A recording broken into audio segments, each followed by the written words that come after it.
Hello and welcome to Real Time Recorded. It's week 20 and I'm with Zias Karavola. Hello, Zias. Hey Dave, how you been? Good, good. We got just a couple stories for this week. Let's start off with, it was actually like it broke on Friday, I think, the week before. Zoom acquires Solvvy. I didn't see that one coming. Did you, Zias? Well, no, just because Zoom never really acquires anything. they tend to build things in house. They did swing for the fences with 5.9, and that of course didn't work out. I actually think this fits them better than 5.9 would have. Right? They had a lot of the core components for contact center, and what this brings is conversational AI, which of course is an important part of contact center. So I think from a Zoom perspective, doing the technology tuck-ins actually might work better for them than trying to integrate a whole company. I wrote that post a little while ago on conversational AI, talking about how I thought kind of that would be the next big battlefront in contact center, and how customers should think of it more as a platform where this concept of they do video AI very well, and this brings the conversational voice element into it, and for chats, I think. So I thought it was a good move for them. Well, conversational AI is such a big category, and Zoom's obviously, doing conversational AI in meetings, and I guess they've got I don't know if they've released or announced transcriptions, but and to your point earlier about acquisitions, I think this is their third. I'm not 100% sure, but they've been doing small tuck-in acquisitions. Yes. They've been doing these smaller ones, which I think works well for Zoom. Their superpower as corporations go is pretty fast development, and so they look for the tuck-ins. And actually, the 5.9 thing, that was the question with 5.9: Yeah. could Zoom have even successfully swallowed a company the size of 5.9? Yeah. Which they've never done anything like that before, so that was a little bit of higher risk. This is actually right up their alley. Solvvy is kind of a small company, relatively small vendor. I would almost look at this more as a acqui-hire. I mean, these guys came out of, I think the founders came out of Carnegie Mellon. It's a small distributed team.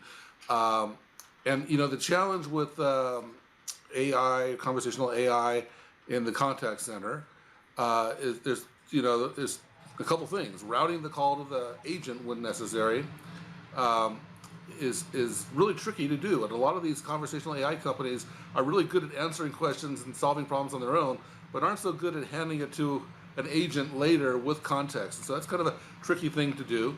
And verticalization, and I think that's going to be really tricky. And so these are, to me, they kind of fit in that Zoom formula pretty well. That they've got the skills, they've got the core technology.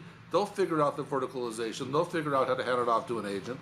And the other thing about the contact center in particular, when it comes to this conversational AI, is all these providers really want a low-cost solution. They want to own the technology. They don't want to use Google or Amazon or whatever, because they don't want to pay per transaction on these things.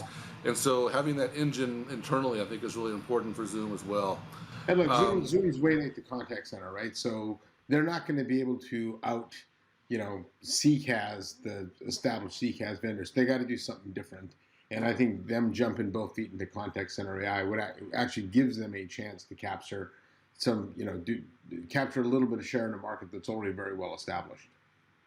Yeah, well, I wouldn't discount Zoom. They often exceed expectations. But they have to take a different approach to it. I do like actually their focus on video, because it is fairly different, and I think their focus on AI. So what I was saying, if they're just going to go to market with a solution that kind of looks like 5.9 and TalkDesk, those are so well established, it'd be hard to upset them. So this lets them do something a little bit differently. Yeah, I think that's all true, and like I said, it's an acqui-hire. I mean, they're going to integrate this to their own CCaaS technology. They're going to have to. Right now, Solvvy is really a text-based solution, so they've really got to add the voice component, speech component. Zoom has their own speech recognition technology.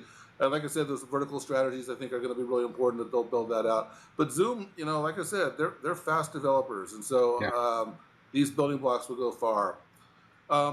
Another story this week in week 20. Week 20, we're like almost halfway. How did that even happen? I don't even know how that happened. NEC UNIVERGE, UNIVERGE Blue. You got to say that really loud, I think, because it's always in caps. UNIVERGE Blue. UNIVERGE. And we're wearing blue, right? So it's Blue Shirt Day. It's Blue Vendor Day with Zoom and UNIVERGE, I guess. Yeah. Well, they announced a new webinar product called Meet, all caps, Yeah. UniVerge Blue Meet. It's a virtual event service, and it's built into their existing UniVerge Blue app. It's brandable, which is kind of nice. You don't hear that a lot. So a customer can actually brand it to their company name, which is kind of nice. The whole thing is brandable, customizable invitations, registration page, email reminders. The specs are up to 12 presenters, 1,000 attendees. It's got built-in polls, Q&A, emojis, cloud recording, and it's got a presenter green room. So pretty complete offer, I would say. It's got everything that I would look for in a webinar solution. And what's I think really interesting here, we should talk a little bit about this, is that this is through their partnership with Intermedia. And, of all the companies that all the legacy companies that were in the PBX space that have adapted to the cloud era, there's really been two strategies. There's been everybody else, which has partnered with RingCentral, and then there's been NEC, which partnered with Intermedia, and so it's interesting how these paths are kind of going different. And so before I continue, keep on talking, rambling, Zias, you have any thoughts on this one? Uh, I don't know. The webinar product's not. I mean, it's an important part of the portfolio, and it's something they didn't have. I do find that Intermedia is an interesting company. They're kind of a very underrated the CCAS vendor, I think, and I think they actually have a very good portfolio, both on the UC and CC side.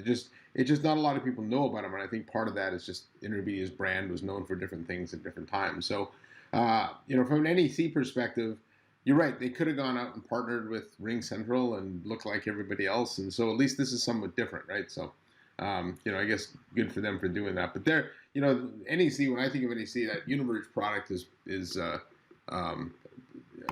it's very widely deployed, but I don't ever think of it as one of the more innovative products in the market. And so, the partnership probably makes sense here. So, well, it is widely deployed, particularly overseas, and yes. they've still got a huge market share. And I think the Intermedia solution has been really interesting for NEC. Intermedia is not that well known because 75% of their sales are through partners. The other big partner is Costco. Yeah. I'm sorry, what'd you say? And they white label the product too. So the Intermedia. So the other big partner is Costco. So NEC and Costco are the two big partners. But they've actually got a pretty interesting market share, and the NEC Intermedia relationship is really very. They help each other out because NEC is really helping Intermedia expand internationally, and Intermedia is really helping NEC migrate its base. And so, for example, they came out with that bridge technology not too long ago, which is actually a cloud add-on to an existing PBX. They don't even have to replace the PBX and get a lot of these services. Intermedia also has an unusual portfolio. They have the standard UC, CC, messaging, and meetings, but they've also got file sharing like Google Drive or Microsoft Drive, and they've also got email service. And so it really is a much broader portfolio. But I think the most important thing, and I think this is really important for NEC, is that they have a reseller model. So it's rather than the RingCentral, for example, only has an agent model, which is the standard in the cloud. But a lot of NEC dealers are actually reselling the product. They buy it wholesale, they mark it up, they could even rebrand it if they want, and then they pick the price or bundle it with other services. And I think that's been really important for that NEC community. So it's been a pretty good partnership as far as I can tell. What's really interesting too, I don't know if you saw it because it just came out earlier today, Zias, but NEC announced a new UniVerge Blue. Got to shout it because it's in all caps. Came out with a new UniVerge Blue service, CCTV, security video. I think it's called UniVerge Blue Monitor. And what's interesting here is it's not a Intermedia service. So this is the first UniVerge Blue service, cloud service that is not a telecom service. Even it's not even not Intermedia or telecom.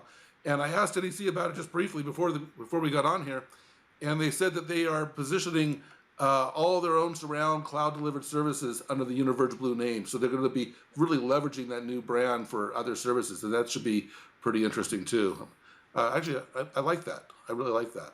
Yeah, well, let's see if they can have success with that. I mean, the NEC portfolio, especially outside the U.S., is really broad, right? And I think generally we don't really get a very good representation of what NEC can do because they're so Asia focused. But they do have a lot of good technical capabilities, and I think that's an interesting add-on for them. So You're not kidding. I mean, I've been to Japan. You see NEC on ATM machines. You see, in fact, at the airport when you have to go through passport control, all the yeah, biometric equipment and everything there is all yeah, NEC they branded make as well. satellite dishes there and stuff like that. Oh, So satellite battery yeah, tech. Yeah, yeah, it's amazing.